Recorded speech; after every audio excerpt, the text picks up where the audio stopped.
venir m'aider à démarrer le vlog? Hein? Non? Elle est juste là. Tu m'observes? C'est Yumi, le réalisateur de ce vlog cette semaine, n'est-ce pas? Hein, mon petit cœur? Bonjour à tous, on se retrouve pour démarrer une nouvelle semaine de vlog. J'espère que vous allez bien, j'espère que vous avez passé un bon week-end. Le mien, oui, il fut bon, je n'ai pas fait grand-chose. J'ai lu pas mal de choses, dont notamment un livre qui m'a bien remué. Mais ça, je vous en parle dans le précédent vlog. Donc si vous avez envie d'en savoir plus et de savoir de quel livre je parle, je vous invite bien évidemment à aller le voir. Je vous mettrai mon vlog précédent juste ici, dans le petit comme d'habitude. Et j'avais également conclu ce vlog sur un petit cliffhanger, un petit mystère, voilà, pour vous laisser dans l'attente, dans le suspense, pendant toute une semaine.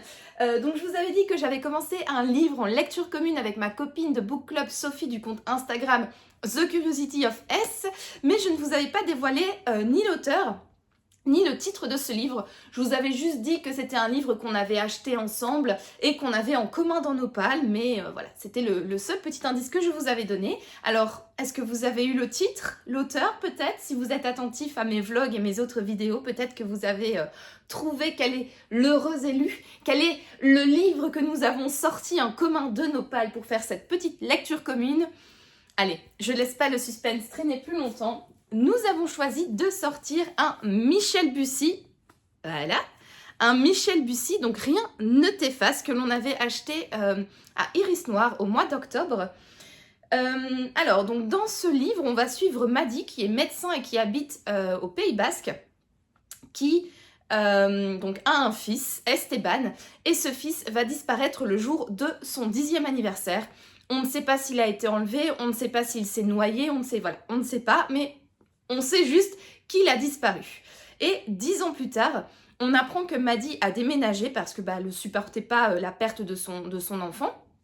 Mais elle revient, donc le 10 ans pour le 10e anniversaire de la disparition de son fils Esteban, elle revient au Pays Basque et là, elle va rencontrer sur la plage sur laquelle elle a vu son fils pour la dernière fois, un petit garçon de 10 ans, qui ressemble fortement à son fils qui a disparu 10 ans plus tôt.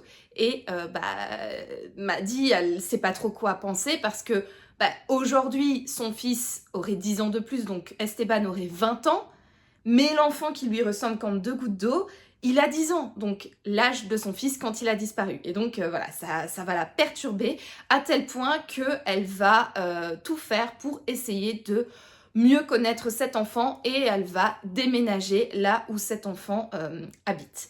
Voilà un petit peu pour le résumé. On comprend que... voilà, j'en suis au tout début, hein. J'ai lu une 70aine de pages.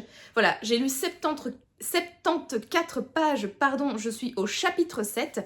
Donc, c'est encore assez mystérieux, hein. Le mystère est relativement épais. On comprend qu'il va y avoir une question de pseudo-réincarnation, enfin que potentiellement son fils serait réincarné dans cet autre enfant et qu'il vivrait, enfin bref. On sent que ça va tourner un petit peu autour de la thématique de la réincarnation, mais le mystère est toujours vachement entier, là en tout cas où j'en suis. Hein. Vous vous doutez bien que lire 74 pages sur 519, ouais, forcément que le mystère est encore entier. Hein. Forcément, bien vu Captain Obvious. Non mais voilà, en tout cas dès les premières pages on est dans le vif du sujet, on sait ce qui s'est passé. Donc Esteban a disparu le jour de ses 10 ans, Madi ne sait pas trop s'il a été enlevé, s'il a été tué. En tout cas elle, on sent que elle ne croit pas à la thèse que son fils lui a désobéi et est allé nager et donc s'est noyé parce que le jour donc de sa disparition, il y avait des énormes vagues dans la mer donc du sud-ouest et on lui a dit votre enfant vous a désobéi et en fait il est allé nager et il s'est fait prendre par une vague et emporté au large et donc il s'est noyé. Et elle est là genre non du tout, mon fils ne s'est pas noyé, il m'aurait pas désobéi. Voilà, elle est assez, comment on dit, stricte, enfin plutôt inflexible sur ce point-là. Pour elle, on lui a enlevé son fils. Voilà, donc on sait ça depuis le début. Depuis le début, on sait qu'il y a également ce fameux autre enfant hein, qui ressemble fortement à Esteban qui a disparu. Donc voilà, dès les premiers chapitres, on est directement dans le vif du sujet, on sait de quoi ça va parler, on sait où on en est. La seule chose, c'est que je trouve pas que, en fait, après les... Donc, une fois qu'on a eu les informations, voilà, sur les tenants et aboutissants du mystère qui va durer tout au long de ce livre, bah, je dois dire, je vais pas dire que je m'ennuie un peu, mais voilà, je me pose plein de questions. Je sais pas trop comment le livre va s'articuler au fil des pages. Je me doute que ça va prendre la voie de la réincarnation, mais sous quel angle? Je ne sais pas. Donc, je suis emballée par ce début de lecture, mais je trouve pas ça non plus fifou fifou. Je vais pas mentir, il y a une petite baisse d'intérêt là aux alentours de 70 pages, donc à voir comment ça se développe dans la suite. Hein, j'ai encore de quoi faire, hein. Franchement, Michel Bussy a encore de quoi me surprendre.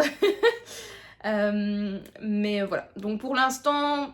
Je me laisse porter par le récit et de toute manière, je viendrai vous revoir dans le courant de la semaine pour vous faire part de mon avancée, de mon avis. Voilà, j'espère bien l'avancer dans cette semaine. J'ai pas mal de travail cette semaine, mais je vais prendre congé vendredi normalement. Donc peut-être que si je l'ai pas trop avancé dans le courant de la semaine, potentiellement je pourrais bien l'avancer vendredi. Et donc bah, je reviendrai fin de semaine, pardon, pour vous donner un petit update lecture. Voilà, donc comme j'aime à le dire, c'était une aide, n'est-ce pas? Voilà, donc c'est déjà là-dessus que je vous dis à plus tard. Dis donc, vous monsieur, vous êtes là à me regarder depuis tout à l'heure et puis au final, vous venez même pas dire bonjour à la communauté. Vous savez pourtant que la communauté, elle vous adore. Non? Vous dites même pas bonjour, vous faites la star. La star qui nie tout et tout le monde. Ah bah dis donc, quelle ingratitude, Yumi. Allez, je te laisse mon cœur. Mais quand même, tu es un ingrat, n'est-ce pas? Oh, t'es tellement mignon.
On est samedi et je viens vous faire un petit update lecture sur ma lecture en cours qui est Rien ne t'efface de Michel Bussy. Donc je vous ai présenté cette lecture dans le précédent rush et je me suis dit que c'était peut-être bien que je vienne vous faire un petit update lecture juste avant la fin du bouquin pour que vous puissiez avoir mes impressions maintenant et potentiellement à la fin du livre s'il y a eu un changement ou pas. Parce que pour l'instant, je suis à la page 369 sur 519. Donc, il me reste encore environ 150 pages à lire. Voilà, il me reste ça à lire. Et je vous avoue que... Oh là là là là. Alors, je trouve que l'histoire est intéressante. Je trouve que Michel Bussy arrive à nous laisser dans un flou. On ne sait pas qui croire, on ne sait pas trop vers quoi il va nous mener. On est vraiment dans le flou, on s'attend à tout et n'importe quoi, on a l'impression qu'il va nous mener sur une voie surnaturelle ou en tout cas quelque chose qui n'est pas possible dans la réalité.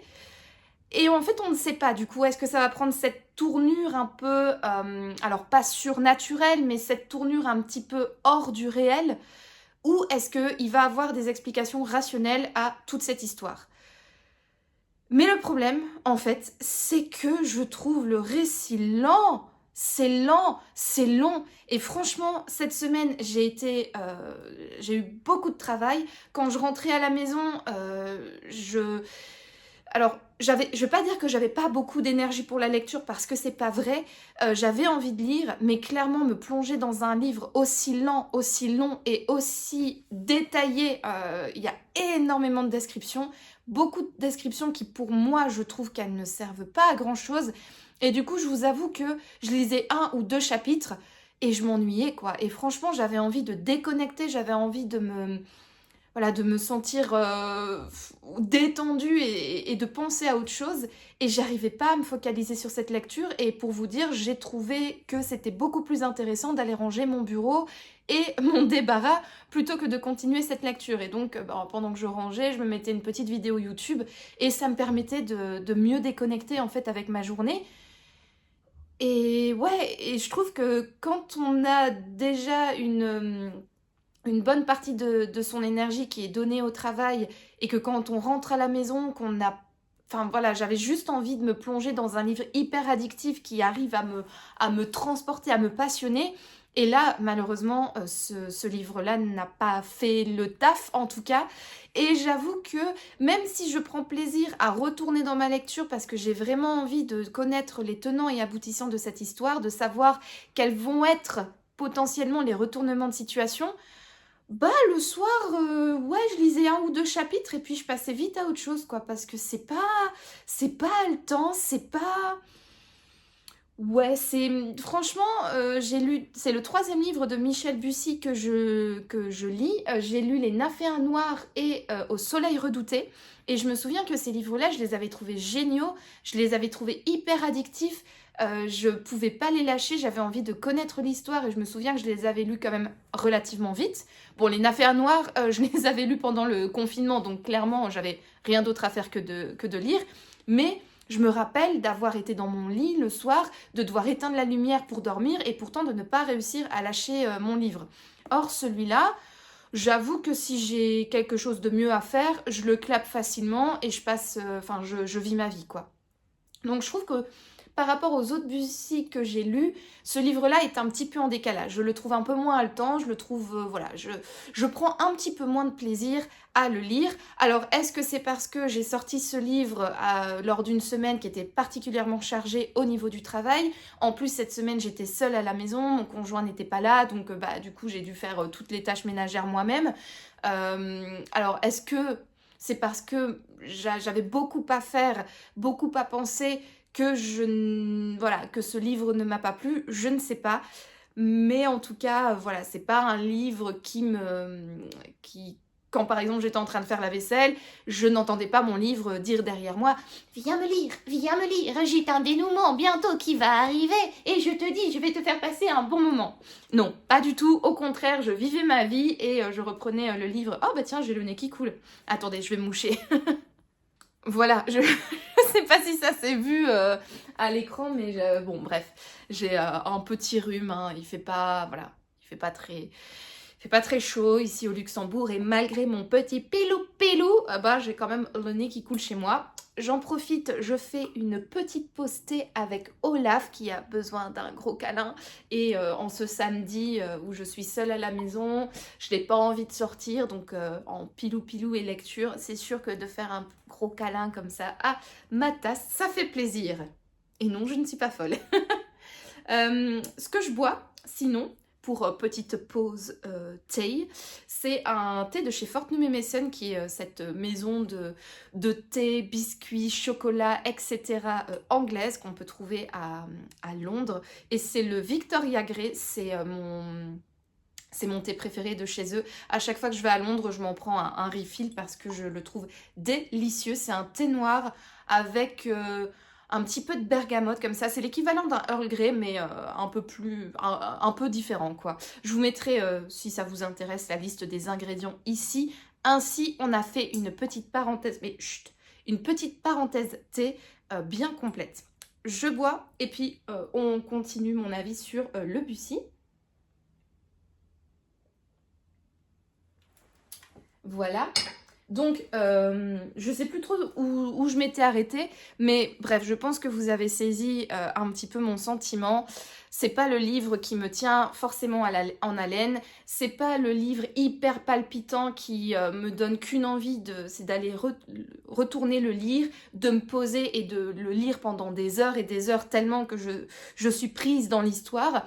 Non, j'ai plutôt, à cause des longues descriptions, c'est lent, c'est long, voilà, c'est un peu pénible à lire, je trouve, et c'est vrai que après 2 chapitres, j'avais mon esprit qui s'évadait ailleurs et j'ai préféré faire autre chose du coup de ma semaine plutôt que voilà, de tout mettre ma vie personnelle entre parenthèses pour lire le bouquin qui me tenait en haleine. Donc voilà un petit peu pour mon avis avant la fin.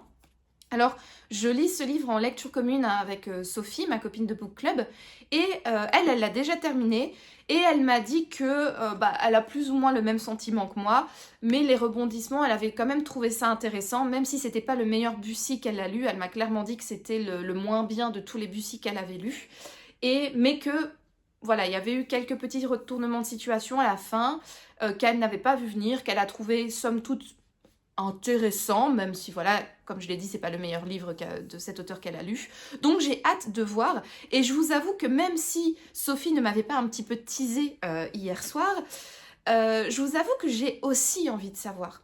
Et c'est ça qui est en fait hyper frustrant avec ce livre, c'est que j'ai envie de connaître les tenants et aboutissants, j'ai envie de savoir, j'ai véritablement envie, mais le chemin pour y arriver à cette fin et pour avoir la connaissance, je peux vous dire que c'est long et compliqué, hein. Franchement, j'en ai connu des randonnées beaucoup plus agréables et beaucoup plus faciles, même en montée comme ça. Donc voilà, un petit peu pour mon avis en cours.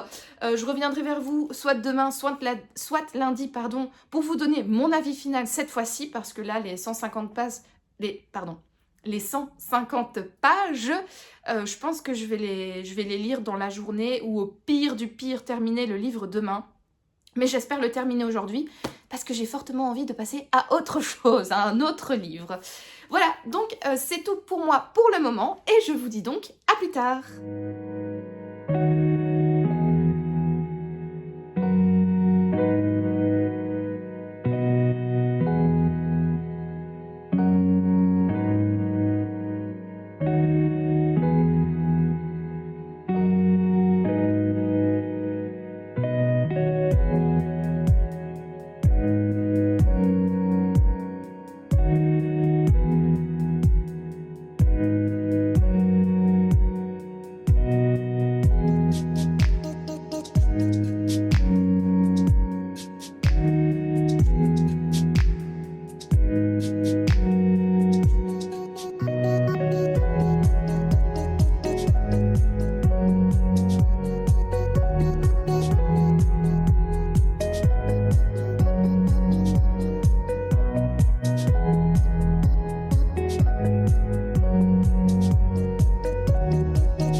Mardi et je viens clôturer cette 44e semaine de vlog. Si je ne m'abuse, on est à 44 vlogs.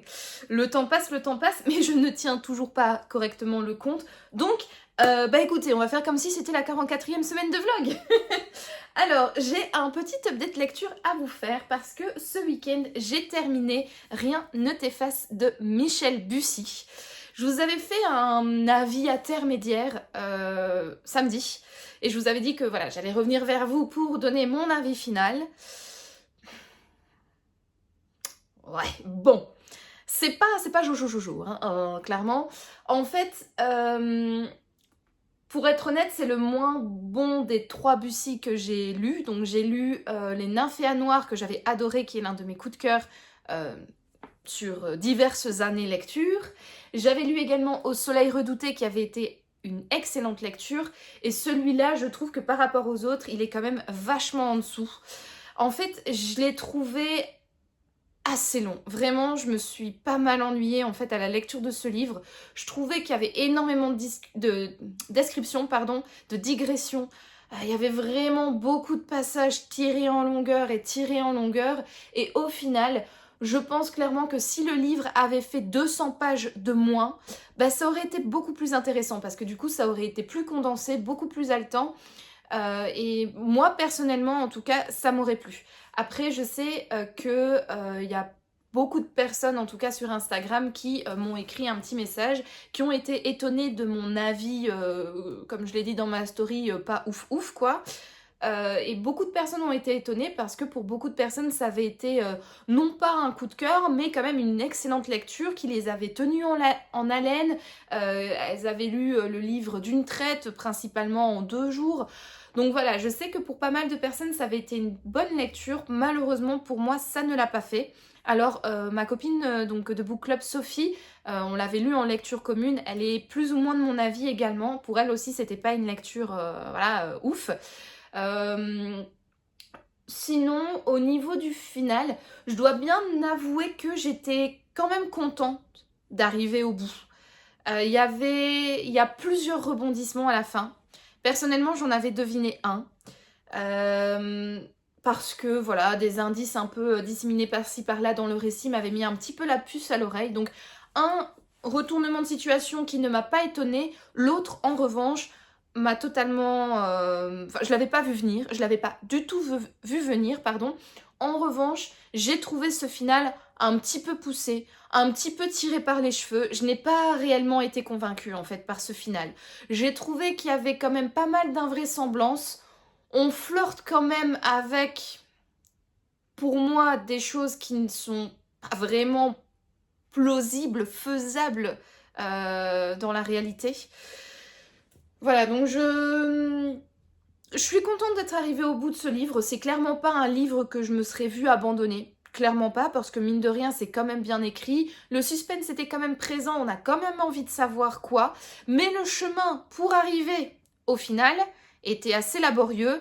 Et quand on gravit la montagne lorsqu'il pleut, bah, très souvent quand on arrive en haut, bah, la vue elle est totalement bouchée par les nuages et c'est un peu décevant. Et ben là, mon ascension du Michel Bussy, c'était exactement ça. C'était un chemin pénible et au final, arrivé en haut de la montagne, eh ben, bah, le mont Fuji était, était caché par les nuages. Petite référence aux personnes qui me suivent sur Instagram, qui ont suivi mes aventures lors de mon voyage au Japon. On avait fait avec mon mari une excursion pour aller voir le mont Fuji à différents spots et en fait le jour qu'on avait choisi, le mont Fuji restait caché. Donc c'était quand même relativement frustrant de ne pas pouvoir voir cette montagne emblématique dans les différents spots. Et donc bah voilà, clairement aussi décevant que notre ascension de montagne pour aller voir le mont Fuji. Le final n'était pas à la hauteur, en tout cas à mes yeux. Voilà, mon avis n'enlève rien du tout à la qualité d'écriture de Michel Bussy.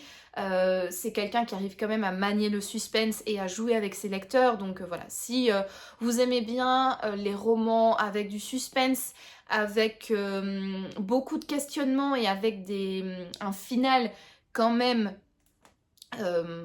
comment dire, surprenant, ben, je vous invite véritablement à vous pencher vers les Michel Bussy et celui-là pourrait éventuellement faire l'affaire également. Moi, ça a été une petite déception, mais voilà, ça reste bien évidemment que mon avis et je vous invite bien évidemment à vous faire votre propre avis vous-même. Donc voilà pour mon avis final du Michel Bussy, Rien ne t'efface. Donc je l'ai terminé dimanche, si je dis pas de bêtises.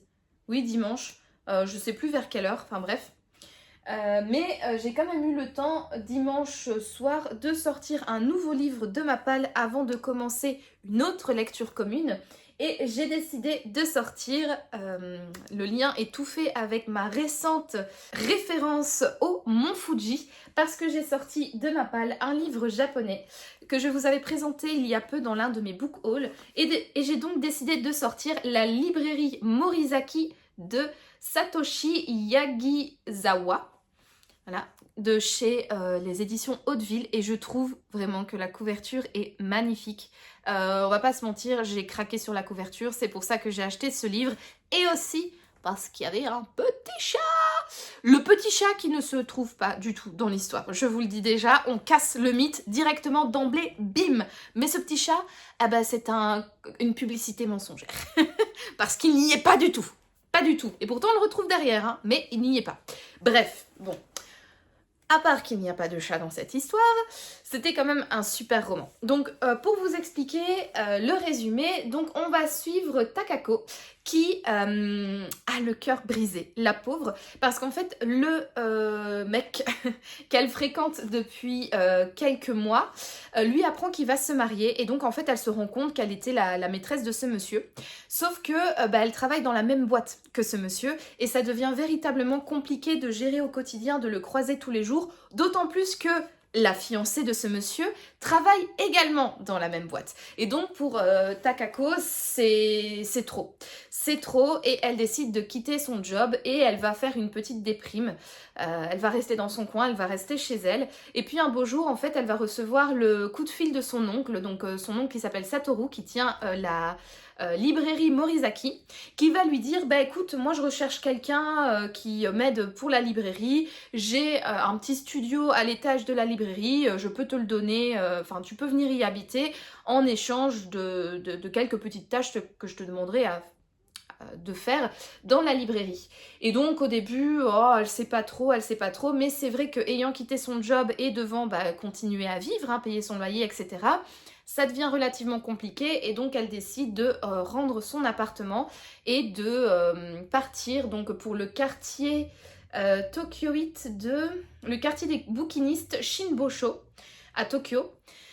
Et donc là où il y a énormément de librairies, et donc elle va s'installer chez son oncle et elle va un petit peu se guérir grâce aux livres, grâce à la librairie, grâce à son oncle et grâce également aux clients et autres personnes qui habitent le quartier. Et donc on va suivre Takako comme ça sur plusieurs mois, de son arrivée donc à la librairie où elle est vraiment pas du tout convaincue par le lieu, par l'endroit, elle aime pas trop les livres, etc. à au moment où elle est guérie et qu'elle décide de se reprendre en main, de retrouver un travail, de reprendre un appartement, etc. Et donc on va la suivre pendant toute cette évolution et sa guérison va notamment passer par la voie lectrice parce qu'elle va s'intéresser à la lecture. Donc son oncle a une boutique qui est spécialisée dans les livres de littérature contemporaine japonaise et donc elle va commencer à apprendre en fait ou à lire et à s'intéresser à la littérature japonaise contemporaine voire classique. Je sais plus exactement la spécificité de cette librairie, mais en tout cas c'est des auteurs qu'elle a vus à l'école, dont elle a déjà pas mal entendu parler, qui fait partie un petit peu de la culture générale littéraire japonaise. Et donc voilà, elle va se mettre à lire des livres, à rencontrer d'autres lecteurs passionnés, à échanger avec eux, etc. Et c'est par ce biais-là qu'elle va guérir. Ça, en fait, c'est ce que nous dit la 4e de couverture, mais en réalité, l'histoire est divisée en deux. Parce que dans une deuxième partie du livre, on va suivre toujours Takako, mais cette fois-ci qui va enquêter, entre guillemets, pour son oncle, parce que son oncle était marié avec une dame qui s'appelle quelque chose. Momoko. Voilà, il était marié avec Momoko, sauf que celle-ci, du jour au lendemain, a décidé de partir, de quitter le domicile conjugal et de ne plus donner signe de vie à son mari. Et donc Satoru, l'oncle de Takako, a souffert de cela. Et en fait, un beau jour, Momoko va réapparaître dans la vie de Satoru et Satoru voudrait bien connaître les tenants et aboutissants de pourquoi est-ce qu'elle est revenue, pourquoi est-ce qu'elle est partie, pourquoi ceci, pourquoi cela. Et donc, comme Takako est une fille et que Momoko est une fille, il se dit, voilà, peut-être que potentiellement vous pourriez vous entendre et tu pourrais enquêter pour moi pour connaître les raisons de son départ, les raisons de son retour, etc. Et donc, dans la deuxième partie du livre, on va suivre toujours Takako, donc qui a quitté la librairie, qui va beaucoup mieux, qui a un nouveau travail, etc. mais qui va du coup enquêter sur la situation amoureuse de son oncle. Donc on va dire que le fil rouge de cette histoire, c'est véritablement les sentiments amoureux, les relations amoureuses, d'une part donc entre Takako qui s'est fait un petit peu berner par ce charmant collègue, et puis ensuite Satoru qui lui est en plein questionnement amoureux avec le retour de sa femme qui l'avait quitté sans raison quelques années auparavant. Donc ça, on va dire que c'est le fil rouge de l'histoire. Moi personnellement, j'ai préféré la première partie de l'histoire, qui est beaucoup plus centrée sur la librairie, qui est beaucoup plus centrée sur les livres, parce que vu le titre, la librairie Morizaki, bah, je m'attendais à ce que véritablement ce soit la librairie et les livres le cœur de ce roman. Or, dans la deuxième partie, on perd un petit peu ça. Alors bien évidemment, on fait toujours référence à la librairie, parce que bah, c'est le lieu où travaille l'oncle de Takako. C'est également là où Momoko va vivre, donc en fait Momoko va vivre dans l'appartement dans lequel Takako a vécu pendant quelques mois. Donc il y a toujours cette librairie qui est présente, on va toujours continuer à suivre Takako et son intérêt pour la découverte de nouveaux auteurs, de nouveaux livres, etc. Donc il y a quand même un fil rouge littéraire, mais le fil était très épais dans la première partie du livre et un peu moins épais dans la seconde partie. Et j'avoue que ça m'a un peu déçue. Ce n'est pas une mauvaise lecture pour autant, hein, je suis honnête, c'était vraiment une bonne lecture, j'ai pris énormément de plaisir à lire ce livre, c'était un petit moment suspendu comme les Japonais savent le faire hein, quand ils écrivent de la littérature contemporaine, c'est véritablement un moment suspendu agréable, qui se lit facilement, qui est vraiment, voilà, une bonne parenthèse, un bon moment de détente, mais en revanche, j'ai quand même été un petit peu, comment on peut dire ça, un petit peu perplexe, un petit peu, voilà, ça m'a un petit peu gênée quand même que la librairie ne soit plus au cœur de la deuxième partie de ce roman. Donc voilà, je sais qu'il y a un deuxième tome qui est sorti chez Hauteville déjà. Si je dis pas de bêtises, il n'y a pas d'information ici, mais il me semble que j'avais vu ça, si ma mémoire est bonne, j'avais vu le deuxième tome dans la boutique japonaise dans laquelle j'ai acheté ce livre-ci. Et je pense que c'est toujours... je vous mettrai le titre ici, c'est plus simple. Mais il me semble qu'on évoque toujours, ça doit être Retour à la librairie Morizaki ou quelque chose comme ça. Enfin bref, je vous mettrai l'information ici. Et donc, bah, je me demande en fait quelle va être la suite.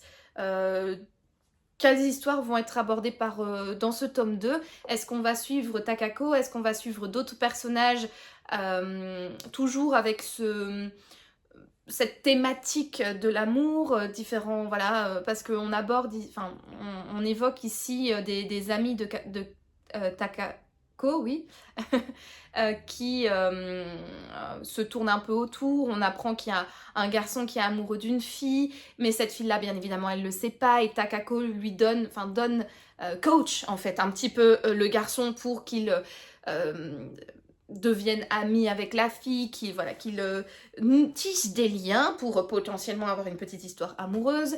Elle, Takako, va rencontrer un garçon dans un café. Donc voilà, il y a quand même deux histoires d'amour qui ont été amorcées dans ce premier volume. Donc est-ce que dans le deuxième volume, on va continuer sur cette thématique transversale d'histoire d'amour et aborder donc les deux amis de Takako qui potentiellement se péchotteraient, je ne sais pas comment on dit, se fréquenteraient, commenceraient à sortir ensemble, c'est peut-être plus français, et puis dans une potentielle seconde partie, peut-être la relation de Takako avec le garçon qu'elle a rencontré dans le café. Je ne sais pas, c'est plein de petites suppositions, mais je vous avoue, en fait, je suis curieuse, j'ai envie de savoir, j'ai envie de savoir la thématique de ce deuxième tome. Tout ce que j'espère, en tout cas, c'est que la librairie et la littérature vont revenir au cœur du roman. J'avoue que si le deuxième livre continue sur la lancée de la deuxième partie de celui-ci, avec la littérature et la librairie qui sont des thématiques de background, ouais, je serais quand même un peu déçue parce que, voilà, comme je vous ai dit, il me semble que dans le titre, il y a toujours la librairie Morizaki, donc bah moi, je m'attends à ce qu'on parle de cette librairie, quoi. C'est le titre, c'est sur la couverture, etc. Donc, c'est bien beau de nous mettre ça, mais j'espère que ce sera quand même un petit peu moins mensonger que Le Petit Chat, parce qu'il me semble aussi que Le Petit Chat, il revient sur la couverture du numéro 2. Donc Donc voilà, donc somme toute une bonne lecture, franchement c'était divertissant, c'était rafraîchissant, c'était un bon entre-deux. Vous savez que depuis quelques temps maintenant je lis des livres japonais, non seulement pour ma culture, mais également parce que je trouve que c'est véritablement des bons entre-deux, entre-deux policiers, polars, thrillers, cozy mystery, etc. pour pas toujours voir le monde en noir et en rouge sang. C'est peut-être pas mal. Donc voilà pour ce livre que je vous recommande si ça vous intéresse, c'était vraiment minouche comme tout. Et donc ce livre m'a accompagnée tout dimanche soir et également hier, donc lundi. Je l'ai lu dans le bus au matin, je l'ai lu dans le bus au retour et je l'ai terminé hier soir. Devinez où? On était lundi hier soir. Donc, dans mon petit bain. Oui, effectivement, j'ai pris un petit bain, j'ai fait ma petite routine skincare avec un masque, j'aurais dû vous le montrer. C'est trop dommage, c'est un masque que mon mari m'avait offert dans mon calendrier de l'Avent et en fait quand on met le masque sur la figure, il y avait une tête de koala. C'était horrible, je ne ressemblais à rien, c'était vraiment creepy, mais plus. Ça en plus avec mon bandeau licorne, pardon, je vous dis pas la dégaine que j'avais dans mon bain. Bon, vaut peut-être mieux quand même que je me sois pas filmée parce que sinon ça aurait quand même été assez cocasse pour ce vlog. Bref, mais tout ça pour dire que comme tous les lundis, j'ai pris mon petit bain, j'ai fait ma petite routine skincare et j'ai lu dans mon bain moussant. Et donc c'est lors de ma petite baignade que j'ai terminé ce livre-là. Alors, je n'ai pas enchaîné tout de suite avec ma lecture en cours parce que j'avais envie d'aller dormir. Et j'ai donc commencé un nouveau livre ce matin dans le bus. Un livre que je lis en lecture commune, mais cette fois-ci avec Caroline du compte Instagram The Little Green Book, qui est une fille que j'ai rencontrée lorsque j'étais jurée pour le prix des lecteurs du livre de poche en 2022. Ça date. Et en fait, on se fait comme ça de temps en temps des petites lectures communes. Là, ça faisait quand même longtemps qu'on n'en avait plus fait. Mais je pense que c'était l'année dernière. On avait lu Matrice de Céline Dangean. Et si je ne m'abuse, c'était la dernière lecture commune qu'on avait faite, à peu près à la même période. Donc voilà, donc je suis ravie de faire une nouvelle lecture commune avec Caroline. Et on a toutes les deux décidé de lire L'Instinct de Nicolas Druard. Donc moi, c'est un livre que j'avais acheté à Iris Noir, le salon en octobre, donc le grand format du salon Iris Noir à Bruxelles. Donc j'avais rencontré Nicolas Druard et j'avais hésité entre deux livres, L'Instinct et... je sais plus le deuxième, je vous mettrai le titre juste ici. Et des deux, c'était celui-là qui me tentait le plus. Donc j'ai proposé ce livre à Caroline et elle a bien voulu également l'acheter pour le lire avec moi. Alors, je pense que je vais vous lire le résumé parce qu'en fait, je l'ai commencé donc ce matin dans le bus.